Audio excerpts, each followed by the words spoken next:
Welcome, beautiful souls, to another episode of Spiritual Midwife, the sacred space where ancient stories meet the modern soul. Today we continue our journey through the deep, mythic landscape of Woman Who Runs with the Wolves by Clarissa, Pinkola, Estés.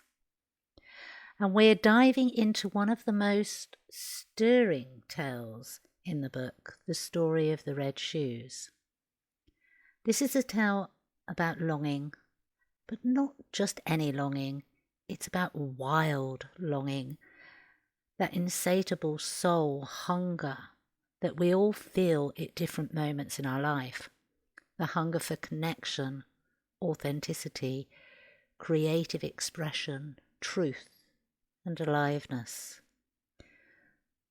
And what happens when that longing is co-opted, exploited, or misdirected?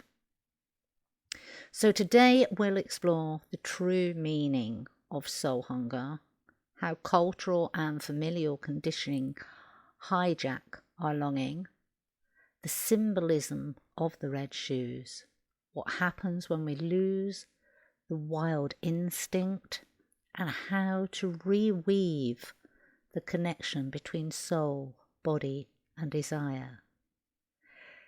As always, I'll give some practical tips, some self-reflection, invitations, so you can begin to reclaim what has been lost or stolen, and so that you can nourish your longing from the inside out. So take a deep breath, get yourself grounded, and let's begin.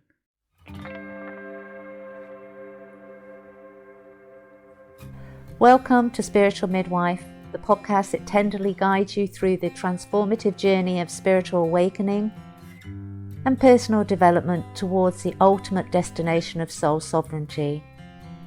I'm Clarissa, a medicine woman and dedicated guide to the profound realm of soul sovereignty, and you are listening to Spiritual Midwife.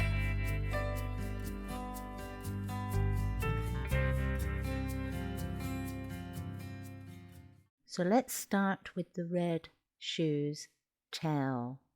For those of you that don't know, this is a story adapted from the Hans Christian Andersen and tells us the tale of a poor orphan girl who is adopted by a rich woman. The girl once had a pair of hand-sewn red shoes. They were rough, imperfect, but they were made with love, with creativity. But when she is taken to the wealthy woman, her shoes are discarded and replaced with proper, expensive shoes, and eventually a gleaming, factory-made pair of red shoes. These new red shoes, unlike the first pair, were not born from authenticity. They represented a false version of freedom and beauty, alluring, seductive, but ultimately hollow. The girl becomes obsessed with the red shoes.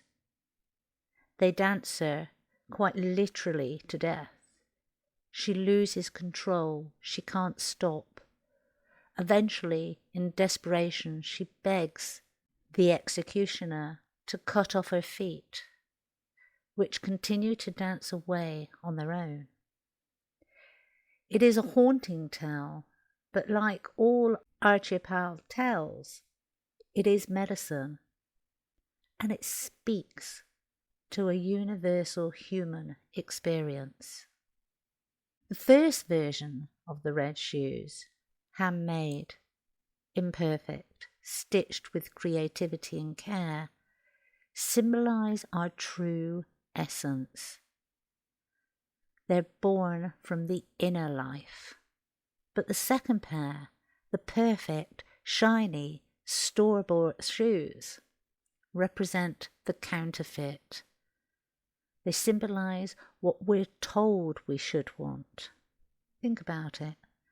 How many of us have had our true desires, our raw creative fire, replaced by socially acceptable surface level substitutes. Instead of authentic creativity, we are fed performance. Instead of deep connection, we are offered approval.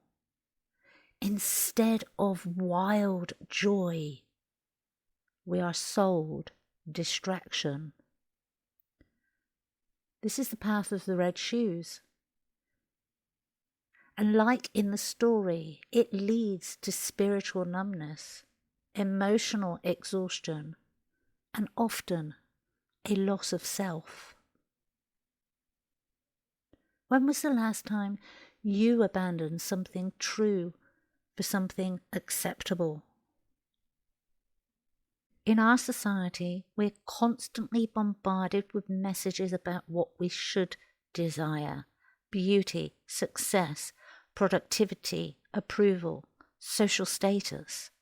These messages often override our natural instincts, especially in childhood. For women and those raised female, desire itself is often demonized or suppressed. We're told to be good, quiet, self-sufficient, self-sacrificing.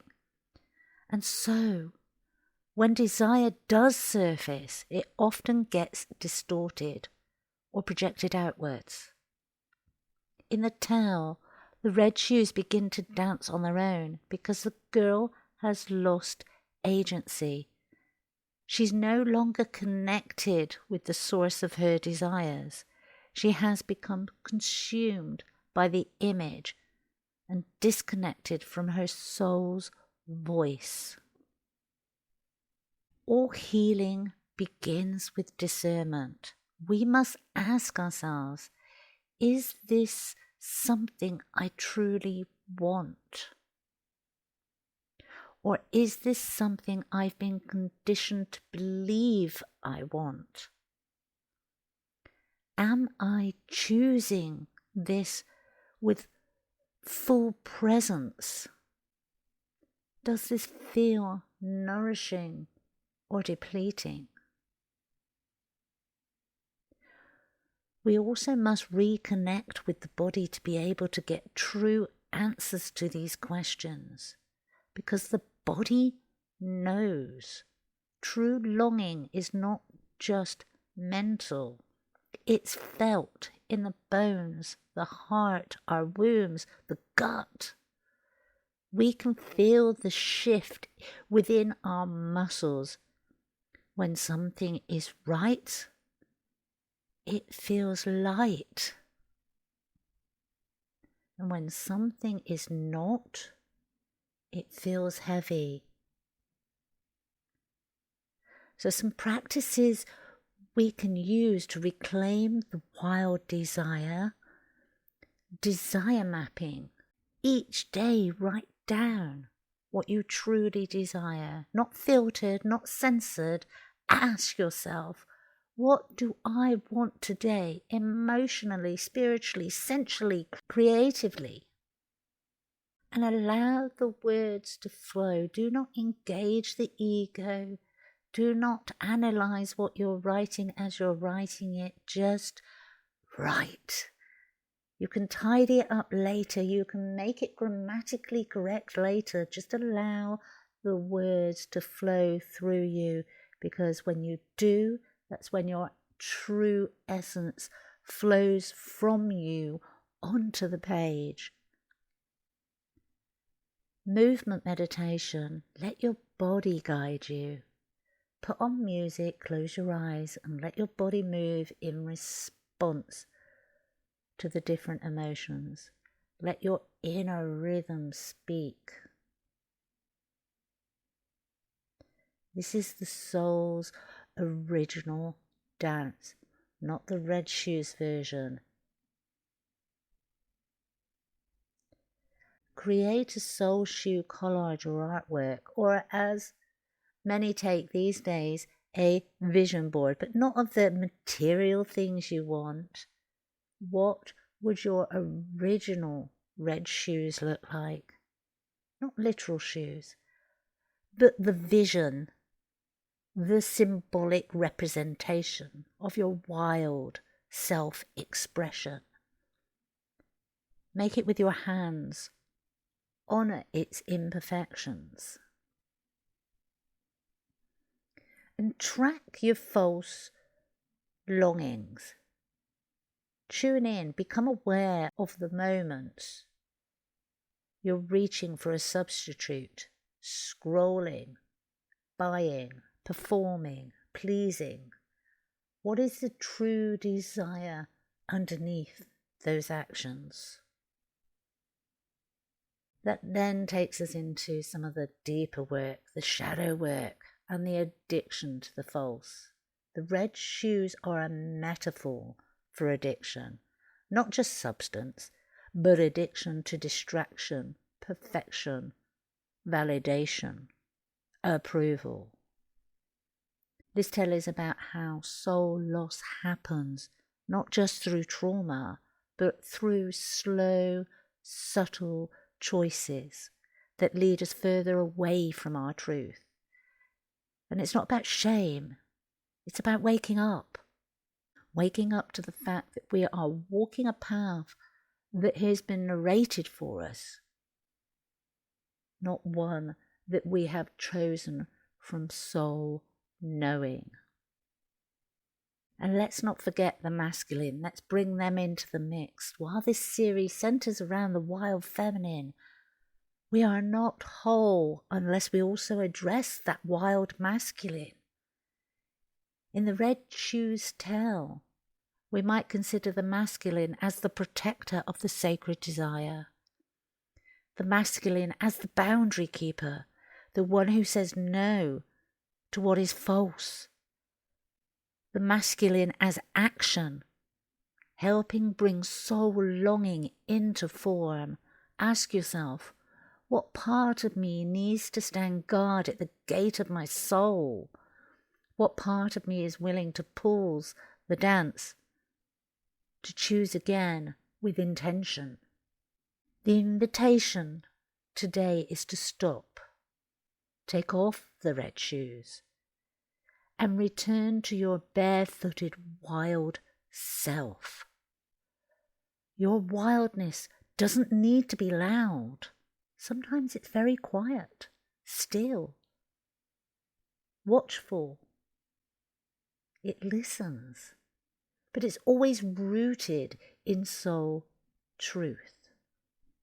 So as we close up, my final invitations, my final reflections with you guys, take a few deep breaths now. Where have you been dancing too fast? What shiny thing has drawn you away from your true rhythm?